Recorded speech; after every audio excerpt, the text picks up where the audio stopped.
Hi guys! So today, it's a facial day. Magpapa-facial ako today kasi nga naglalabasan na naman yung mga, ayan, acne ko. Nagkaka-breakout na naman ako. Actually, hindi naman ako regular talaga na nagpapa-facial. Minsan, isang beses sa isang buwan or minsan aabot pa ng 2 months bago ako magpa-facial. Pero this time, hindi ko alam, ayan no, siguro dahil sa stress or magkakaroon na ako, something like that. Pero hindi kasi ngayon marami siya talaga. Ayan. So, pupunta tayo ngayon ng AIA Beauty. Tapos, meron daw silang mga promo today. So, we'll see.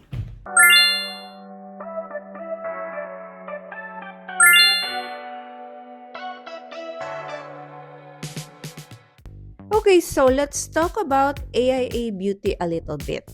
To be honest, marami na akong napuntahan na aesthetic clinic or facial at kung ano-ano pang service. At marami din naman talagang magaling. Tapos malinis yung place.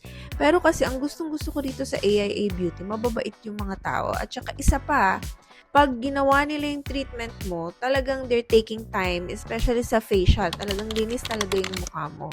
Compare sa ibang napuntahan ko, yung iba supladita yung gagawa sa'yo. Minsan niya, babati sila pagdating mo, pero nararamdaman mo na parang medyo cold sila. At dahil busy siguro, ang bilis, minamadali nila yung gawa. So, dito sa AIA, the best talaga sila. And besides, they're very honest. Kung hindi mag-work yung treatment na gusto mong gawin, talagang sasabihin nila sa'yo ng totoo, hindi yung para lang makabenta. So, today, ang treatment ko ay hydrofacial. At ayan, nagsisimula na si ating linisin yung face ko bago simulan yung facial. Ang paganda. Paganda lang. Sama niyo yung under eye ko. Nagdadry ko.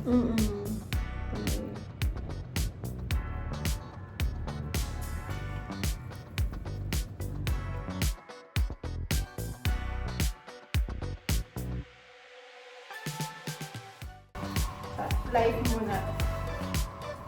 Grabe yung ano. Tsaka nararamdaman. Paski sa noo. Ayan o. May lingid. Dami. Ganun talaga ang panahon na malabas yung pimples. Hindi na iwasan mo. Mapapansin nyo, pagkatapos linisin ni ate yung skin ko, parang bigla siyang nag-brighten. Parang nag-fresh siya ng konti. Nakaka-dry yung skin din yun. Yung mainit naman, Pero syempre, hindi pa naman siya na-facial. So, nandyan pa rin yung mga pimples. Ito yung isang part na favorite ko, itong steam. Minsan nakakatulog ako dito. Yun yung gusto ko. Ang gusto ko yan. Hindi ko yung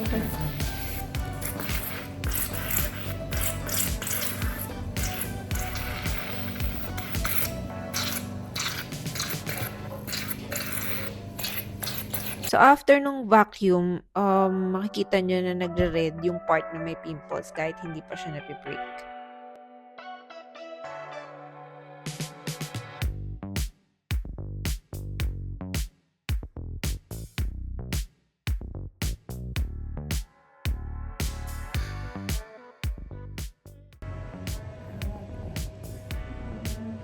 Nagigila ako sa kung nakakatakot siya.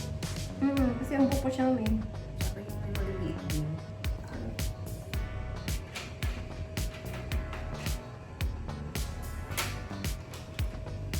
So, ito na yung part na pinaka-ayoko kasi medyo masakit tong pricking. Pero, okay din siya kasi at least natatanggal yung laman ng pimple. So, konting tiis lang.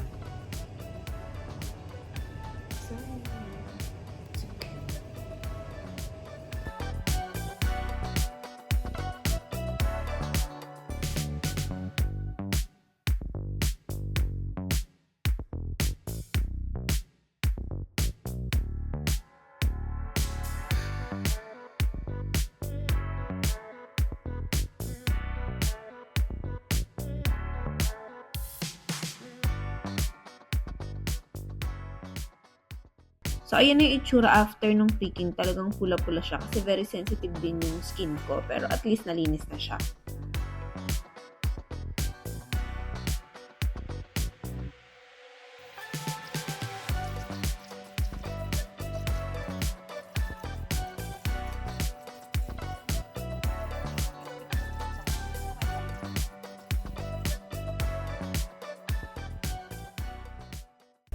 Kasi hindi ko matatandaan. Anong tawag dyan, drifting? Oo, yung stripper, pang tanggal sa mga dry skin natin, dead skin. Sa white design.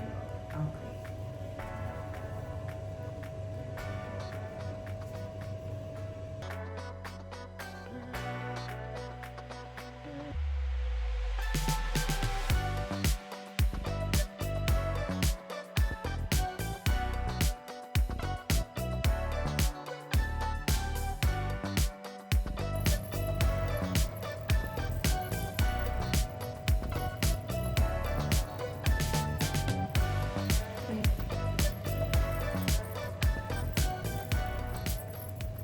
Somewhere. RF na ito. Muna ka pa ng padaldala.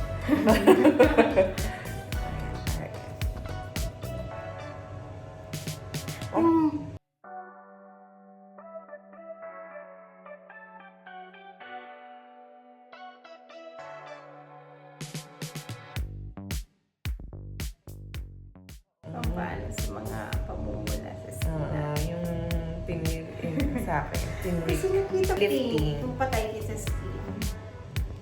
Matasan ko. Ano ba sa... Medyo ano siya pero okay lang. Okay lang. Tama lang So, sa'yo. ka na sa saging ng skin. Level 8 lang ito.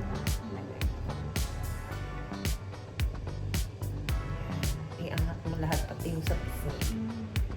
Huwag mo sa under eye kasi masakit siya. So, mamaya, naan mo yung sa under eye. Nagsimula yung mga... Panoorin mo yung, follow mo yung Yes Theory na na mga YouTuber. Galing nila. Pangalan niya Yes Theory. Tapos isang grupo sila. Pero hindi naman sila lahat nagta-travel. Hati-hati yung At is it. Oo. Tapos may mga challenge sila minsan na Kami sila na darito ma'am. si Nakalimutan ko mga... Stillberg. Tapos sila deep talaga.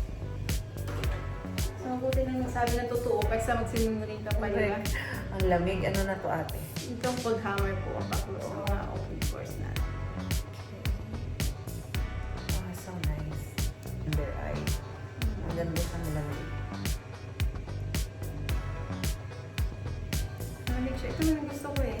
Sarap. Oh.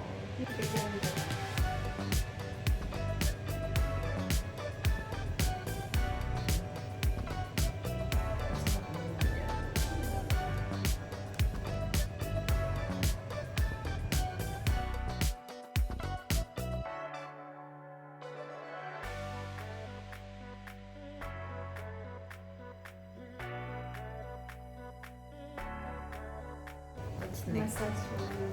Ayan. Massage na tayo.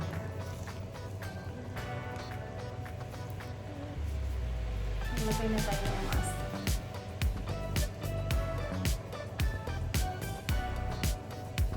So, after nung mga steps na ginawa sa HydraFacial, yan, bago mag-mask, medyo kumalma na yung mga redness at saka mga medyo konting pantal sa mukha ko after nung facial, after nung pre-king. So, medyo nagiging okay na ulit siya.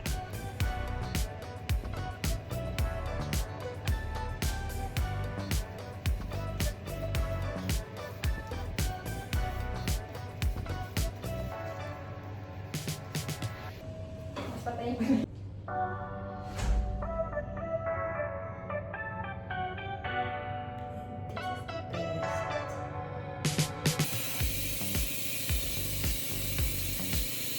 Bakit ka mo na mag-ilamos sa after na po ng 6 hours? Matutulog na akong diretso. Ay, ang fresh. Parang, iba yung ilaw, ma'am. Okay.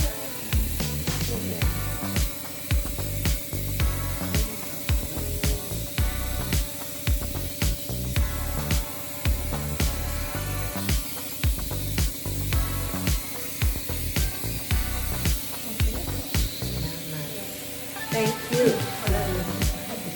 At ayun, natapos na din ang treatment. Thank you AIA. It was a very relaxing day. Nakauwi na din ako sa wakas. So guys, ayan, nakauwi na ako. Ayan yung mga tinanggal sa aking face. Yung mga laman ng pimples. Ayan, so ang dami ko dito eh, tsaka dito. Dito konti lang pero medyo malalim siya. Tapos sa ilong wala naman masyado. Sa noo. meron. Yan. Bye.